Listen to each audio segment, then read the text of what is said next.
Hey everyone, I'm Jonathan. I'm one of the co-founders of MIT Effective Altruism. We're an MIT student group committed to helping and encouraging MIT students to have the greatest possible positive impact on the world. And so we're really excited tonight that we have 80,000 Hours with us. They're a UK-based research organization that does research alongside academics at Oxford on how to choose a career with the maximum positive social impact on the world. In less than 3 years of existence, they've gone through Y Combinator, created an online career guide that's read by over 500,000 people every year, and they've raised over $1.3 million in private donations. Tonight, we have our speaker with us, Benjamin Todd, who is the co-founder and executive director of 80,000 Hours. So please welcome Benjamin. Okay, so I'm Ben, the co-founder and CEO of 80,000 Hours. Yeah, we're named 80,000 Hours because that's how many hours you'll have in your career.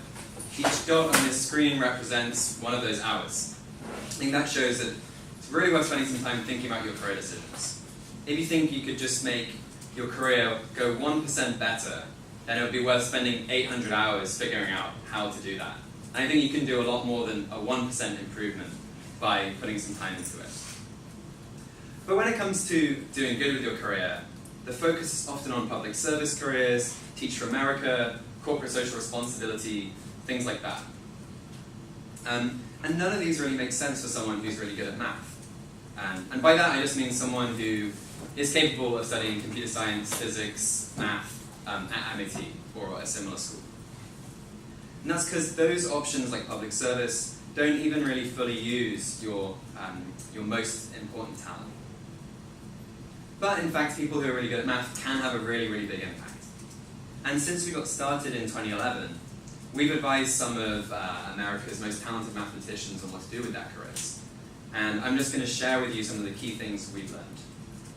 So firstly, if you're good at math and want to have a big positive impact, I'm going to go over 4 main types of path to consider and review their pros and cons a bit. And then secondly, I'm going to talk about the strategy to take over the next couple of years to choose between them. And then, yeah, the talk will be about 30 minutes, and I'll be hanging around at the end for questions. So yeah, also just to quickly say, if you want to go in more depth, we have 2 free workshops later this week in Boston, and of course you can read our guide online. So I'm just going to go straight into the big 4 options. So firstly, perhaps the most obvious one. Actually, just before I go into that, just going to quickly say what I mean by social impact. So when we talk about social impact, doing good with your career, making a difference, all of those kinds of things, what we're talking about is the number of people whose lives you improve and how much you improve them by. So that means you can have a greater social impact in 2 ways. You can either help more people, or you can help the same number of people to a greater extent. And your social impact is just the area under this curve. And we are including all ways of improving someone's life in this definition. And yeah, at 80,000 Hours, what we really focus on is this question of how can you have a big social impact? And we think by focusing on your social impact and doing good, you'll not only have a big contribution to the world, but you'll have a career that is fulfilling and meaningful as well. Okay, so now the first of the big 4. Perhaps the most obvious, academic research. That's often when you're good at math, that's the main that's the default option that's on your mind. Doing a PhD and then doing research. Now, when we advise people, we often find actually a lot of skepticism about whether you can really do good or have impact within academia. And I agree there's a lot of problems with the academic system currently, which can make it frustrating and mean that a lot of people don't have as much impact and do as much research as they would want. I also agree that perhaps most, or at least a lot of research doesn't have much impact. But that's a bit besides the point, because research is a high risk, high reward kind of thing. So just saying that most doesn't have much impact doesn't really tell you anything. That's like saying you should never do a startup because most startups don't go anywhere. What we're interested in is the mean, not the median. So actually, on average, I think research is a pretty high impact area, especially if you're a good fit and you pick the right areas. And here's my 3 main reasons for thinking this. So the first is the track record. If you look at the highest impact people in history, they're often either political leaders, cultural leaders, or researchers of one kind or another. Here's a couple of examples. So, does anyone know who this is? Just shout it out. Turing, yeah. This is Alan Turing. He worked at Bletchley Park during World War II, made key breakthroughs in computing that were then used to break Nazi codes. And then this enabled the Allies to be much more effective against U-boats in the Atlantic, Nazi U-boats. And then that in turn allowed D-Day to come much earlier, and then ending World War II earlier. Some historians estimated that Alan Turing's efforts in code breaking enabled World War II to end 1 year earlier. World War II was killing about 10 million people each year, so Alan Turing's impact might have been to save 10 million lives from conflict. And he invented the fucking computer. So it's pretty hard to beat that. Does anyone know who this is? Norman Borlaug. Yeah, Norman Borlaug. So he developed dwarf wheat, which enabled the wheat yields to be increased a lot, helped start the Green Revolution, dramatic increase in agricultural productivity.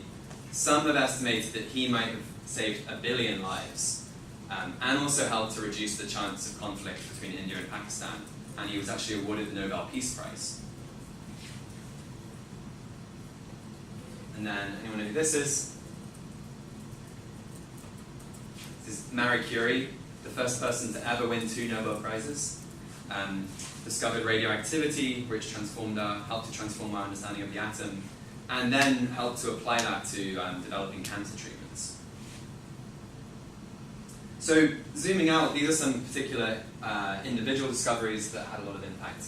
But I think if you look at what really drives progress in the long run, a big fraction of that is basically innovation, the accumulation of new knowledge and ideas. And some significant fraction of that is due to basic research done by academics. So that's a big fraction of progress. But if you then compare, there's a relatively small number of people actually involved in this kind of thing, probably less than 0.1% of the population. So then that means if you're contributing to a big load of progress, but a small number of people involved, the average impact per person is pretty high. Hard to get more precise than that, though there have been some even more quantified attempts to kind of compare benefits to costs in biomedical research. Here's one interesting estimate. So over these 2 decades, one paper estimated that the value of all the reduction in mortality due to improved heart disease treatments was $31 trillion.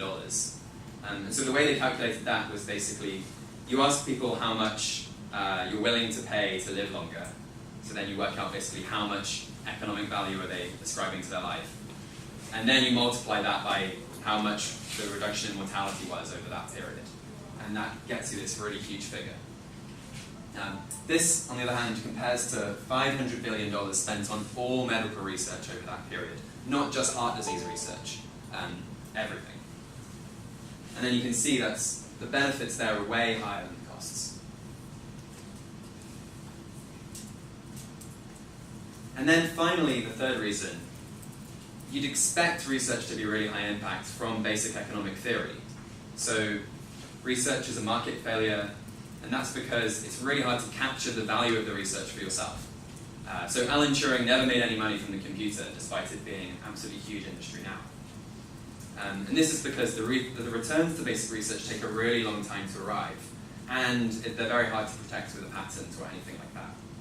And this means that there's very weak economic incentives to do this kind of research, which basically means we don't do enough of it as a society.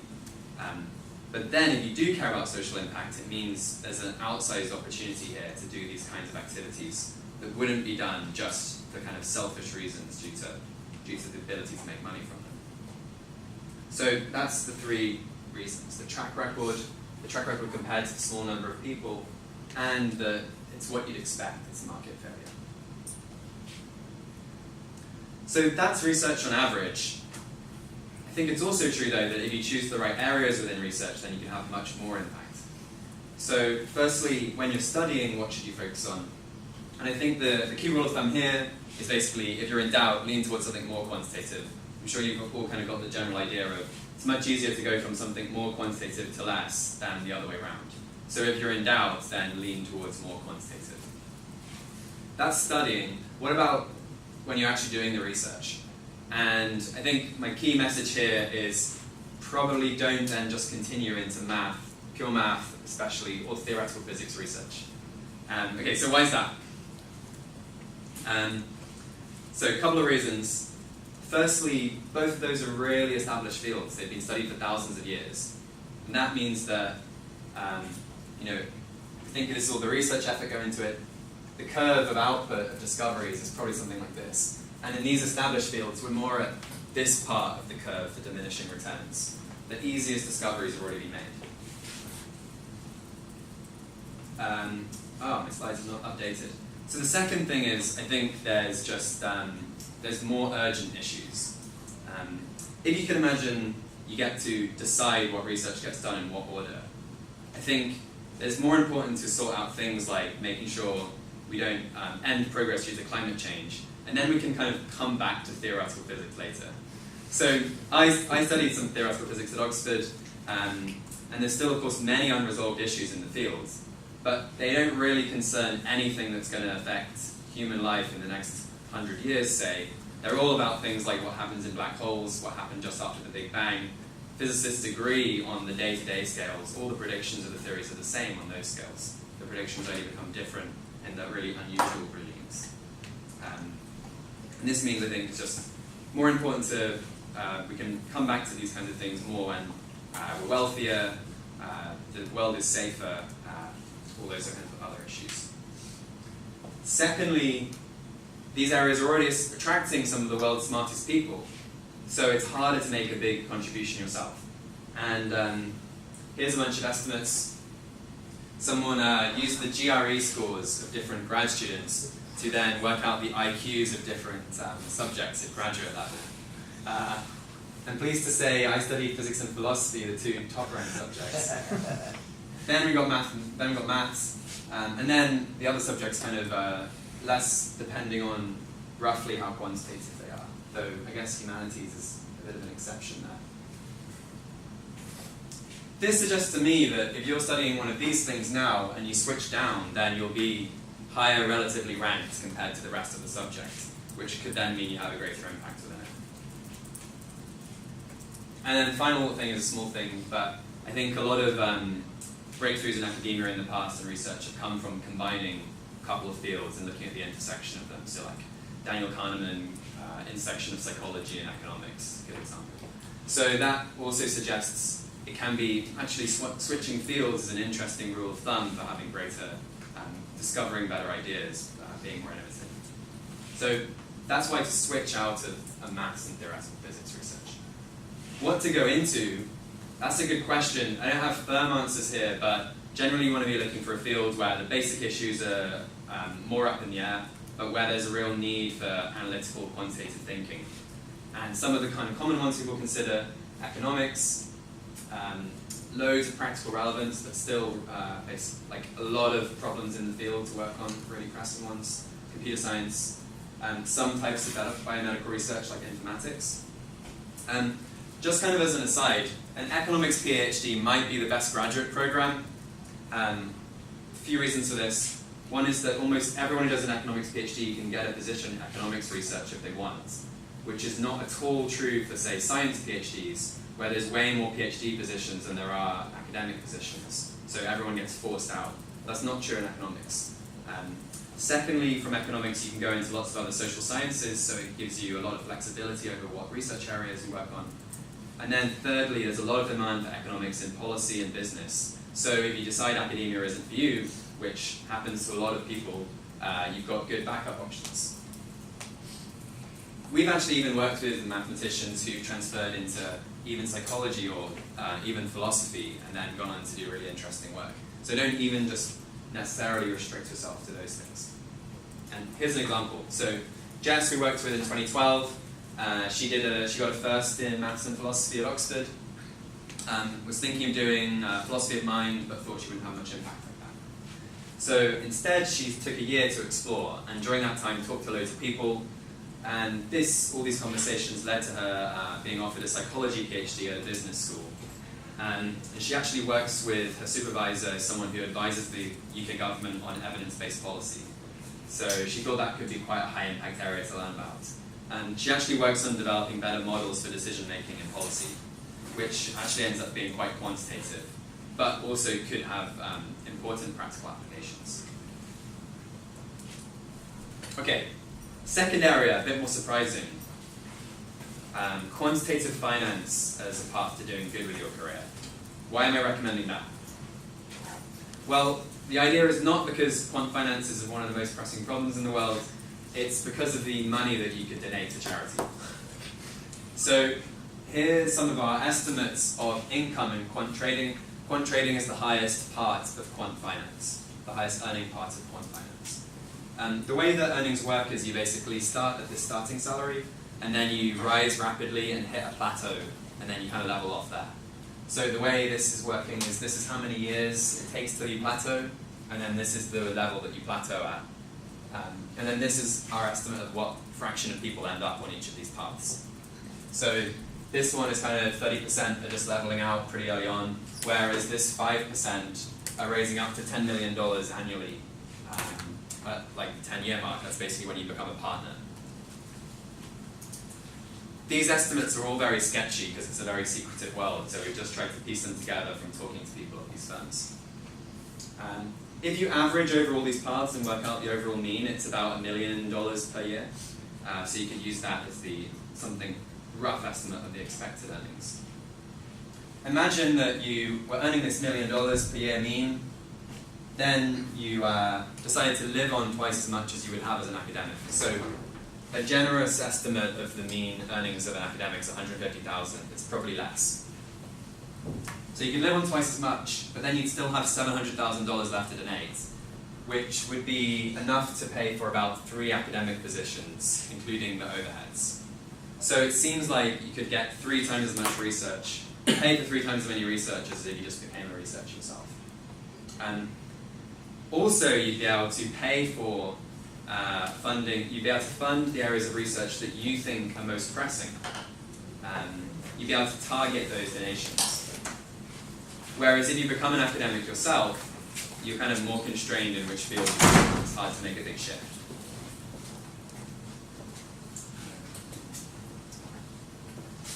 So I think this kind of earning to give path in quant trading at least has the potential to be higher impact than being an academic.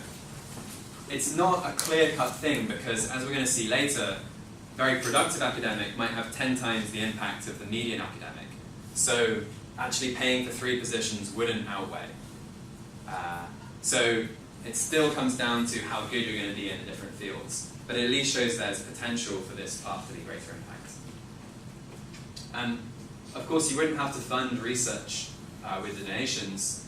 You could fund whichever charities that you think are best. And here's a charity Against Malaria Foundation, which distributes insecticide-treated bed nets in Africa, and it's recommended by GiveWell, which is a non-profit, an independent non-profit evaluator. And GiveWell has estimated that every $3,000 donated pays for 600 malaria nets distributed on the ground, and each 600 malaria nets, on average, prevents 1 child death due to malaria. So that would mean $700,000 donated per year would be enough to prevent over 200 child deaths each year, which is a pretty mind-blowing impact. I actually think there's more effective places you could donate than this, but this can kind of act as a lower bound.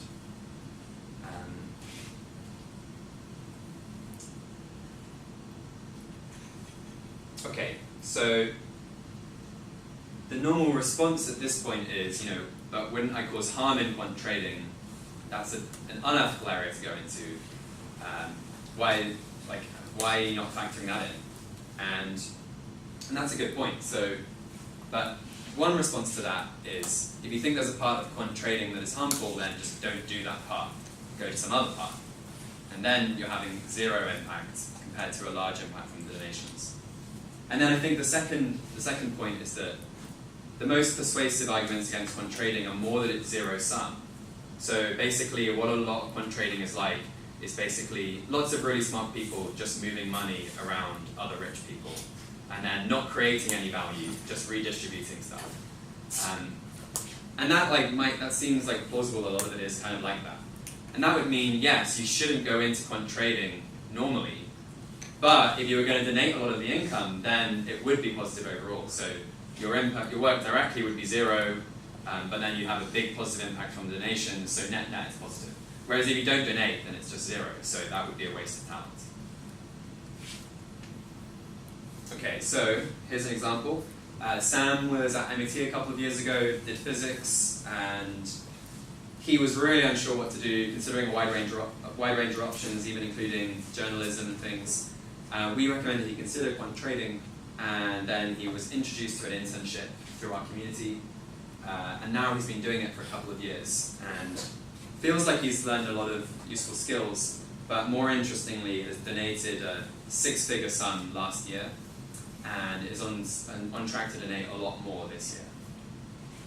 Or consider Matt Wage. He was a philosophy major at Princeton, but was in the top 50 in the US Math Olympiad, so had strong math skills. He was actually featured in the New York Times for donating $1 million to charity just age 26. And he thinks he had way more impact doing that than he would have if he'd done a philosophy PhD, which is what he was considering otherwise. Okay, so that's the second path I need to give in quant finance.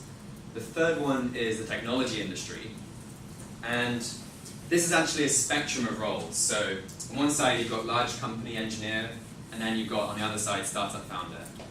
And roughly the mean of the social impact and the earnings is going up as you go across, but then the median is going down. So the risk is going up.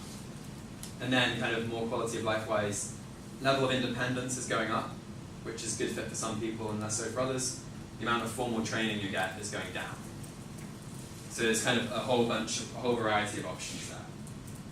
Now, the technology one is a bit of a combination of the last two, in that you'll earn more than being an academic, so you can donate more, but you'll have more direct impact than in quant trading. So you kind of got a bit of both. We did some rough estimates. This was back in 2014. I think it's gone up since then. The mean Google engineer may be earning something like $250,000 over their career, including bonuses. The mean Y Combinator founder, several $1 million per year. Y Combinator is probably the best startup accelerator, so becoming a Y Combinator founder is probably the best case scenario in terms of the startup founder path. But bear in mind the median, so like at least half, probably earning less than 100,000. So it's like a super skewed area, though the overall mean is maybe similar or even better than quant trading. Okay, so that's the earnings side of things. What about the direct impact? How do startups make the world a better place? And I think there's two main ways. The first is they create consumer surplus. So say you buy a laptop from Apple, you pay less for that laptop than it's really worth to you. Otherwise you wouldn't buy it, right? If it was going to pay more than it's worth, then you're not going to buy it. So the difference between what you were most willing to pay and actually paid is called the consumer surplus. And that's kind of the excess value you got from Apple. Now, because these tech companies operate on such a large scale, even though they're just making a small amount of consumer surplus per user, the total impact can be really big. Okay, so that's consumer surplus, that's one pathway.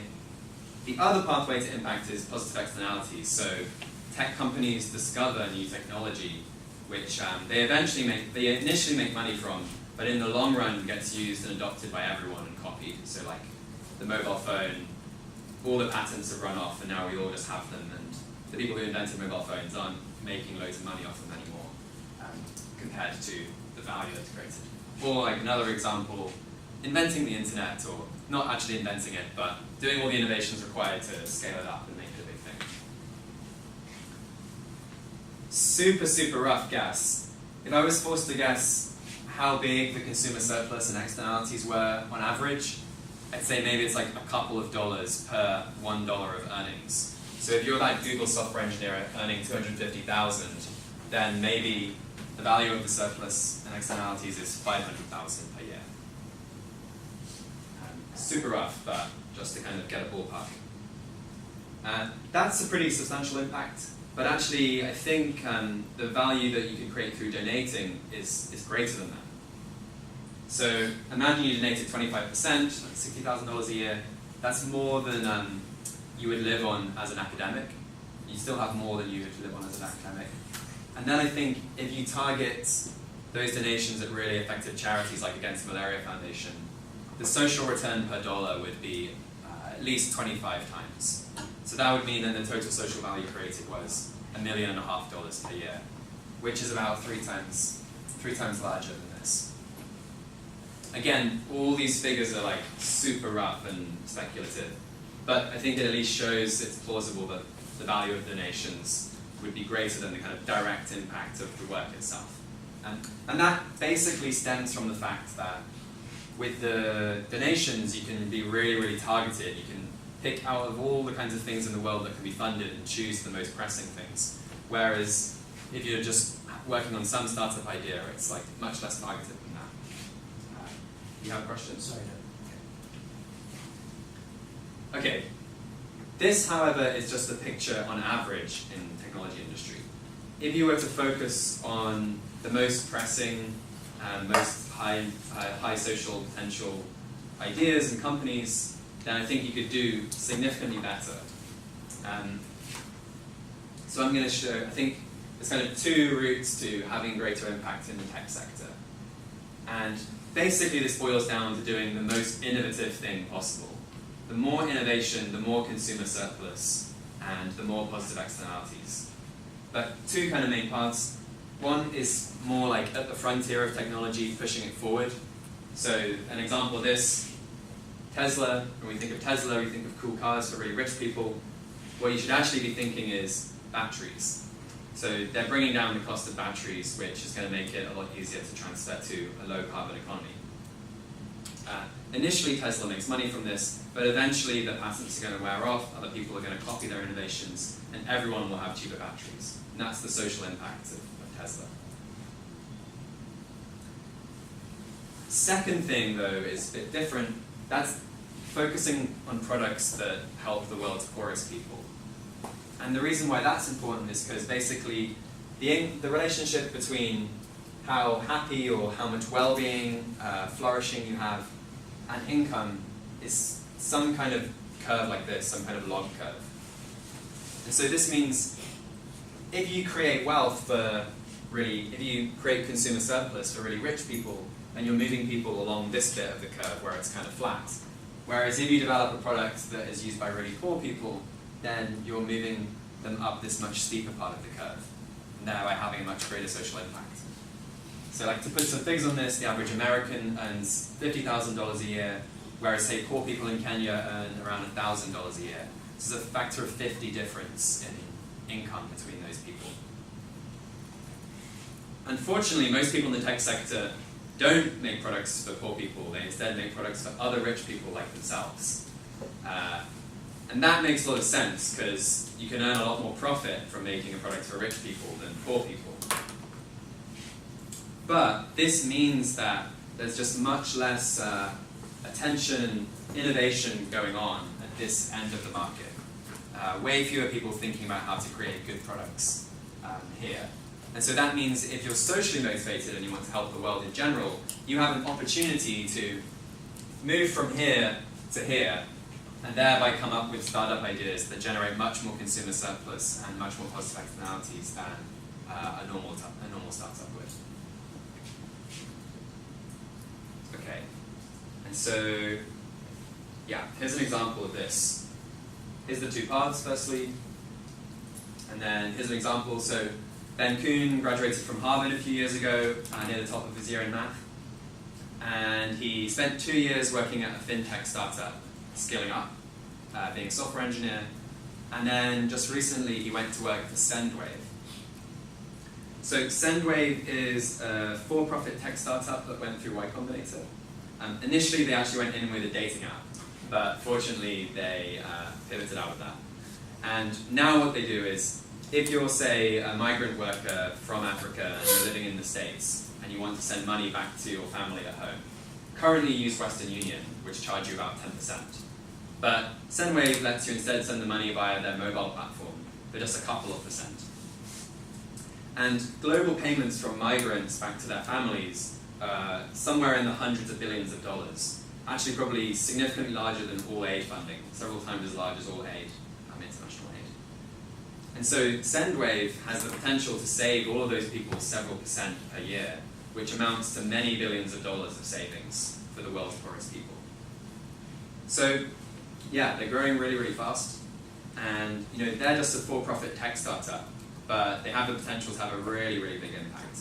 In fact, I think far more than most of what we think of as social enterprise, like Tom's Shoes and all that kind of stuff. Okay, so those are 3 big options: academic research, uneven quant finance, technology sector. The 4th option is a wild card. So this is just something a bit different from the normal paths, different from those other 3, different from the kinds of default options you normally consider. And this one is more just a reminder that if you're in this room, you just have a lot of options.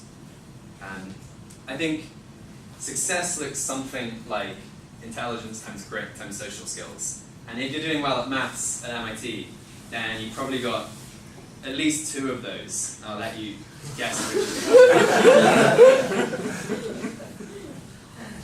That means that you have the potential to succeed in a lot of different areas, not just those that kind of directly involve math. So, for instance, you could found a nonprofit. So, Give Directly, a really revolutionary nonprofit which just does just cash transfers. So their idea is to form a new baseline in international aid where it's like, unless you can show that you're doing something better than just giving people money, you should just give people money.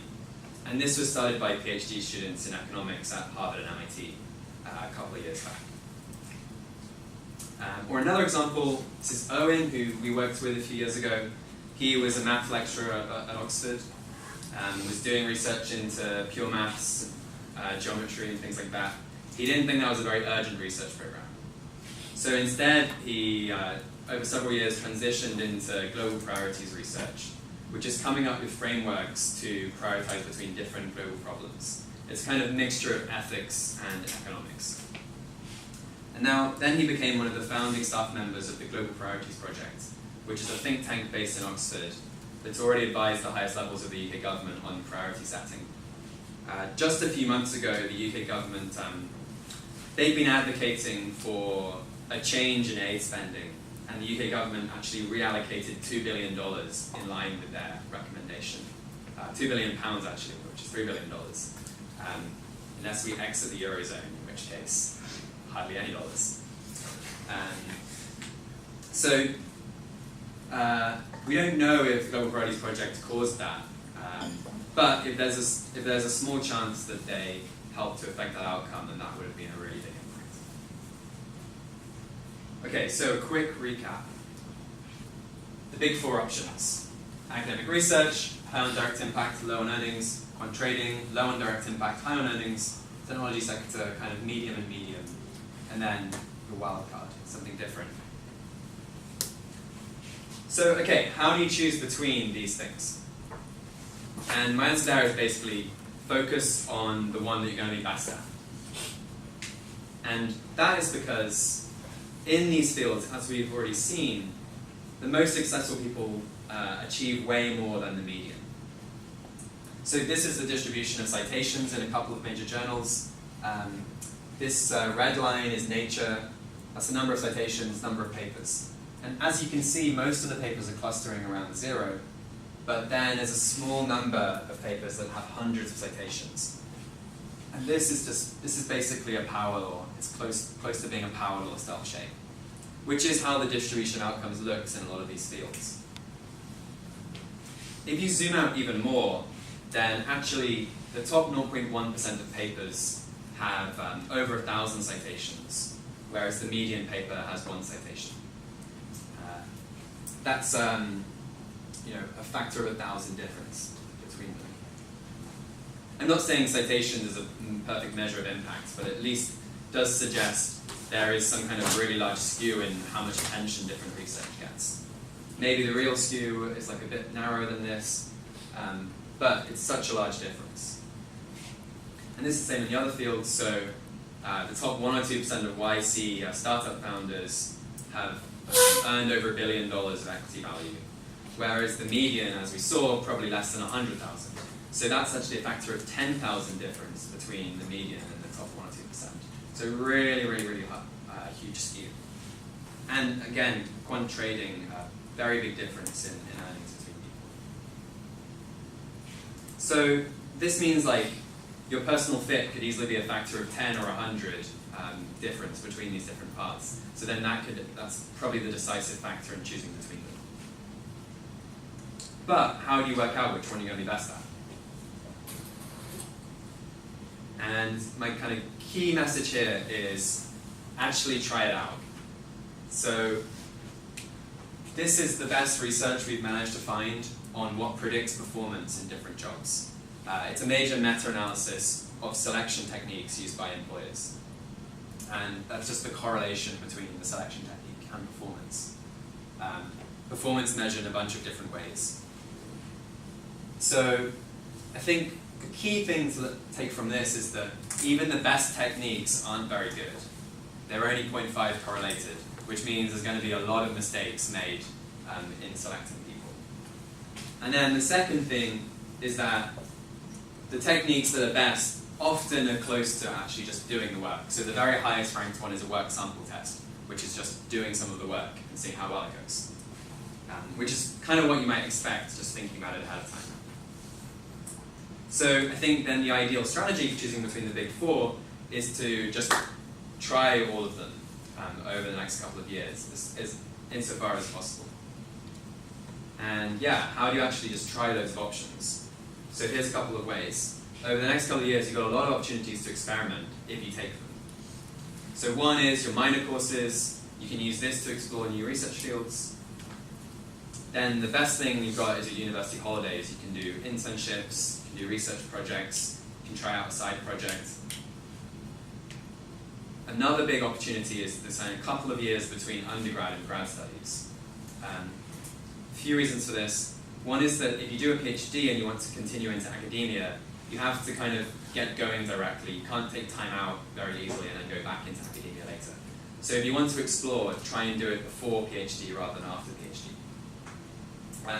Secondly, your grad school kind of acts as a bit of a reset CV-wise. If you say graduate from your PhD, people aren't going to really care what you were doing like 6 years ago in between. So you have a bit of a kind of free pass to do something in those 2 years. Second thing is, again, like we saw, if you're in doubt, then lean towards doing something more quantitative rather than less quantitative, because it better keeps your options open. And then finally, after your PhD, if in doubt, lean towards academia, and that's because it's quite hard to re-enter the academic path after you've left it. So if you're genuinely uncertain about academia, then lean towards continuing and you can leave later. I think generally people are a bit biased towards continuing with academia because it's the status, like that's the kind of the clear default and presented to you that you'll be a failure if you leave academia. But there is some truth in that it's like less reversible to leave. So if you're genuinely in doubt, then continue. Okay, now this all turned into a nice schematic. So here's a kind of idealized exploration strategy for someone good at math. You do your math undergrad, during that internships in finance or tech, explore other fields, consider trying out a wild card. Then you have your 2 years of exploration before graduate school. Again, you could work in tech or finance or do a wild card.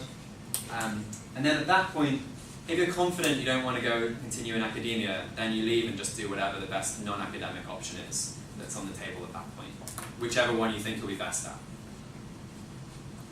Otherwise, applied quant PhD or economics or something like that, you can continue exploring in the summers, do internships, just as with undergrad.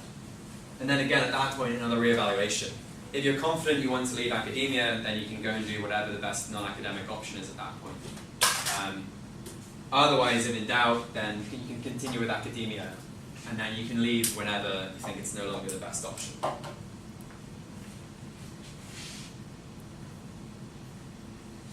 So we've seen that if you're lucky enough to be good at math, then there's many ways you can make a really big contribution with your career. But you need to be strategic. Try out the big four, and then go where you have the best personal fit. And then within that, pick the best options within that area. Doing this, and you could at least save hundreds of lives with your career, do groundbreaking research, create new technologies, while having a fulfilling and satisfying career as well. So with that, thank you.